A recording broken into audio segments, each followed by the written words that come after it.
recently, my mom celebrated a milestone birthday. And in order to help her celebrate, I planned a little party for the family. And so I wanted to make sure everybody had something special to wear, a flower, a boutonniere, something like that. But I wanted it to be something that would last, that they could keep wearing and remember the fun day we had. So I made these pins for the party. And they're basically, I just looked up online how to make no-sew flower pins. And I watched 3 or 4 different videos that were really similar. And then I kind of took their idea and sort of made my own variation on them. I like all of these. These are the smaller ones that I made for the guys that are a little more boutonniere size. And these were cute. They're little pinwheels and they have little gears in the middle on top of a button. So they're super cute. They all have a safety pin on the back. And I like those. And these are basically the same, but these have a different finishing. They're popped up in the middle. And I like these, but my favorite of the 3 designs is this one. I really like this because I feel like this is the most versatile. It doesn't stick out. I feel like these are cute, but they stick out a little far. They're a little high profile off of a scarf or something, and these are much lower. So I feel like these are a little more versatile, and I like these a lot. So I'm going to show you how I made these. These are a lot of fun. They all have a pin on the back. They're all just, they're no-sew. I used a hot glue gun, a piece of fabric, and a little bit of felt. And then these are all buttons that went in the middle. So let me show you what I did. I started with squares of fabric. Let's see, I'm not really sure how big these are. They're just what I had. So it's not quite, well, I guess it's maybe 5 inches square. Yeah. And I bought these in a package at, I don't know, maybe Walmart, someplace like that. They came in packages of coordinating fabrics. You can see all of these were coordinating. All of those fabrics that I showed you came in the same package. So these were all like yellows and grays. And they're all like that. They're all just variations of yellow and gray and black and white print. So those all came in a package, and I've had them for years. I'd like to tell you how much they were, but I honestly don't remember. I don't think they were very much because I just don't spend a lot of money on that kind of supply. It has to be pretty inexpensive for me to buy it. So I had them in my stash, so I used those, and it just happened that the color theme for my mom's party was yellow. It was yellow roses. And so while those aren't necessarily roses, they are yellow and kind of go with the theme. So I'm going to show you, I like this orange, and I thought I'd make one more orange one just for myself. So I start with this. I used pinking shears so that the edges would be, not straight, not plain, but you don't have to. You can use any, just regular scissors and make the edges straight. It doesn't really matter. So I just folded it in half and cut it in half, and then I'm leaving the 2 pieces together, and I'm cutting it again. Now this is not an exact science. You can measure it all, and a lot of the ones I watched measured everything and made templates and all of that. You can do that. I'm just not that fussy about it. It just wasn't that fussy to me. It seemed like it was more work than it's worth. So then you end up with 12. So these are kind of stuck together face to face because this is just how when I folded them and cut them, they ended up like that. So we're gonna cut circles. Now, if you wanted to use like a template, this is a little big. But if you wanted to use a template, you could trace a little cardboard template so that you had a template to use for circles. But honestly, I'm just kind of eyeballing it and cutting a circle. It's a square. I want it to be, fill most of the square. And if they're not exactly a circle, it's okay. So those are a little more oval, but that's all right. It doesn't really matter. In the end, it's not going to make any difference. So I'm going to do that with all of these squares. And I'm just going to leave them together back to back and cut them into, circles And like I said, I'm just going to eyeball it. I am not going to use a template. You certainly can. It kind of depends on how you feel about things. Like if you're more of a, I feel better when I use a template and I know it's perfect, go for it. You know, you feel better when you just eyeball it and it's close enough. Close enough is close enough for this. This does not have to be an exact science. It's not one of those things. So I'm just kind of eyeballing here. Okay, now I have my circles cut, and as you can see, they are not perfect. It's okay, it's not a big deal. I'm going to fold them in half and fold them in half again. And for the ones I'm going to make, this one where it's flatter, I'm going to glue these down. Now on these, the only real difference was I didn't do this step where I glued them here first. I just glued them onto the base, and I'll show you that in just a second. So I folded it in half and then in half again. So you've got like a little quarter, a little fan. And then I'm just running just a little bit of hot glue in there to keep it closed. So you end up with that. So I'm going to do all of those. I'm going to fold it in half. You know, and if it's a little wonky and it folds better one way than the other, then turn it the other way. It doesn't really matter. So I'm going to end up with 12 of these little fans. So just like that.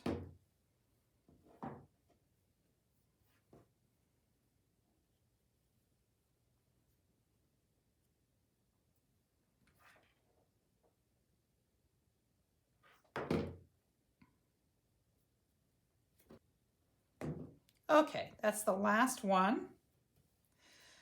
This would be a really cute little project, I think, for, I mean, like I said, I made it for a party, so any party would be cute if you had a themed party, you know, and you wanted everybody to have a pin. If you were doing a shower, like a wedding shower, a baby shower or something, this would be really cute for that. It would also be cute for sports kinds of things if you wanted to do the pins in a particular color, you know, set a color like the team colors, and you wanted to put a ribbon, like you could do a team colors. You could put a ribbon in the middle and then like a, you know, some kind of different button or a logo or something that went like a football or something like that. You can buy football buttons or baseball or basketball or, you know, whatever. It would be, I think it'd be super cute. So you could have that for sports things if you wanted, if you have kids or grandkids that have a team or, you know, something like that. That would be a lot of fun, I think. I think these are just a lot of fun. I really love those.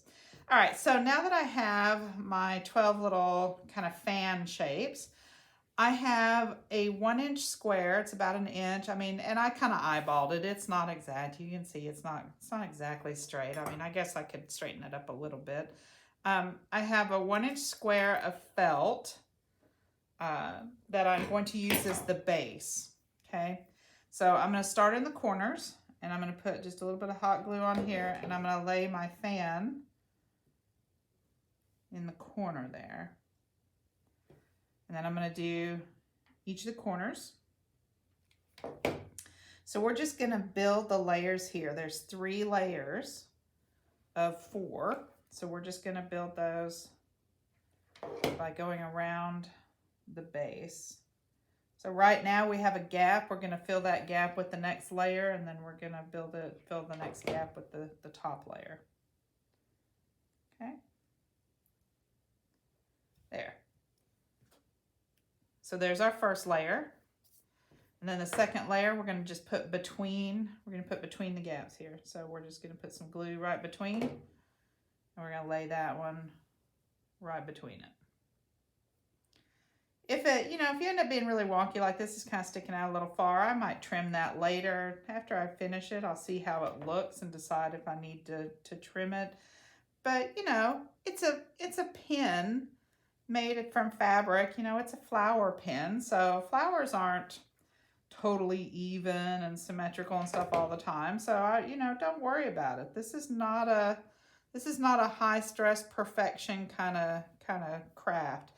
You could also use these if you didn't want to make a pin out of it. It would be super cute. You could make it to go on the top of a junk journal, like a cover of a junk journal. You could make a whole bunch of them, like, you know, do a little swirl of them down across the top.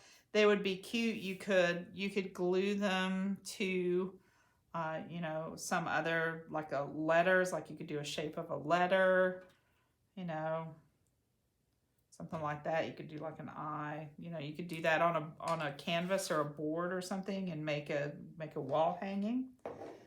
Okay, so I have filled in that gap, and now you see there's still a gap here, but it's closer. So this is where we're going to do the top layer, and we're going to put in a little glue right in the middle, right here. And we're going to lay those down because we're going to want those to kind of meet in the middle. Now, if they don't meet exactly, that's okay, because we're going to cover the middle with a button. So it's all right if they don't. But you can see they kind of, you know, they tend to line up pretty well because we use that little square base. You know, again, if it's not perfect, it's okay. This is not about perfection. This is about having fun and making something cute. And I really think this is cute.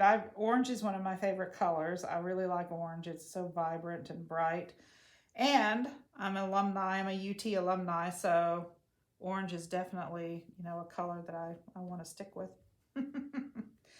Okay, so I'm just going to give it a good press just to make sure. So you can see the back. You can kind of tell how we built it. But there's the top and the front. I'm going to put the pin on before I put the center in, because sometimes the button in the center makes it a little wonky when you're trying to work on the back. And I want it to just lay flat while I'm working on it. So I have a safety pin. I just have a regular safety pin. It's about the size of the, so it's about an inch, I guess a little over an inch when all of it's said and done. But it's catty-cornered, like you can put it on here. I guess it's a little over an inch because it goes across diagonally. And then I have another little piece of felt that was one of these squares that I just cut it in half. So you can see it's just half of a square. Okay. I'm going to use that to hold my safety pin down. So let me show you how that's going to look. So when I get it on the back, I'm just running my safety pin underneath this piece and gluing it so that my safety pin is really secure and is not going to come off. Okay. So the way I'm going to do that is I'm going to put just a little dab of glue on my pin just to hold my piece of felt in place. So I'm just going to kind of stick that down and close my pin. So now I've got it stuck. You can see it's stuck just a little bit. It's not stuck very well to the pin, but that's okay because we're going to glue the whole thing down. So that just kind of gets it in one spot so it doesn't move around on me. And then I'm going to put some glue there, and then I'm going to run it diagonally across the back and push it down. Okay. And that's going to be pretty secure. So it's got a good deal of hot glue there. And then I can open and shut this, and I can move it a little bit. It's not so, you know, that I can't move it around to open and close it a little bit, but it's not coming off. It's not going anywhere. So now that I've got my pin back on, I can put my button in the middle. And I brought several choices here. Wasn't sure which one I wanted to use when I was just looking at it. So I have this, which is some contrast. That's pretty. I like the black. Here's the same button in clear, which just makes it look kind of flowery. I have this, which is a gold button. Oh, I think I like that one so far. That's nice. And then I have this other gold button that has like an eagle on it. And this has like a shank and stuff. So all of these are shank buttons. So they're gonna have to have the little shank cut off. I just didn't want to cut them off until I decided which one I wanted. So I think I want that one. So let me grab my pliers and cut that shank off. Although it's a pretty small shank, it might fit down in there, but I think it'll stick better if I take that off. So I will be right back. Okay, so I have some little pliers here that I'm just going to use. I'm going to kind of close my hand so that it doesn't fly across the room and just cut that shank off. So there we go. So that's the little shank. And now my button is much flatter and I can glue it much better. Throw some hot glue in the middle there. And just press it down. Okay, and now I have a cute little button. This would be really cute on a jacket, a blouse. It would be cute on a purse. I like to put pins on my purse. I put them on the fronts of my, like if I have a plain purse or just a fabric purse or something, or denim jackets. This would be really cute on a denim jacket. Be cute on a scarf.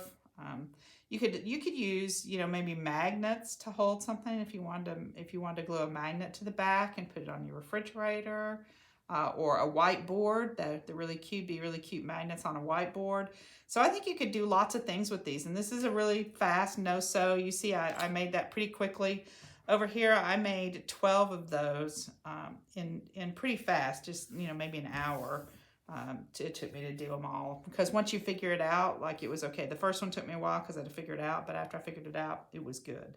All right, so that's how I made that. So I hope you enjoyed it. I hope you give it a try. Let me know in the comments below what you think. Okay guys, so here's kind of a look at how the party decorations look all together. I just want to show you some simple things that I did. I just made little roses out of the napkins, which is super easy. You can look up super easy napkin folds and put those on the plate. These little roses here are from Dollar Tree, and all I did was I dipped them in a little bit of glue and then dipped them in some real pale glitter to give them a little bit of life, and they're just in some teacups that I already had. So we did a wall here, a photo wall. Let me back up a little bit. Hopefully you'll be able to see it at the fireplace. So this is where we can take pictures of everybody, and there's a little bit of decoration there behind to give it some a nice, you know, party background. We did just a little bit of bunting right here, just some paper bunting. This stuff is all available easily at a party store or at Amazon is where I got mine. I do want you to see I added some of those roses that I dipped to the center of the fans. Let's see, over here on the sideboard, we just have large pom-poms. I went ahead and got these as part of the decoration kit that I purchased, but those are easy to make. They're just the plain tissue paper pom-poms that you can get. Here are all of those pins that I showed you how to make. So you can see there's kind of some of the fatter ones here and then the flatter ones. And then here are the men's pins and a little pinwheel design with some gears. So this is just kind of a basic sort of party setup. It wasn't hard, it took a little time, but other than that, there was nothing difficult. So I hope you enjoy seeing this part of my creative life.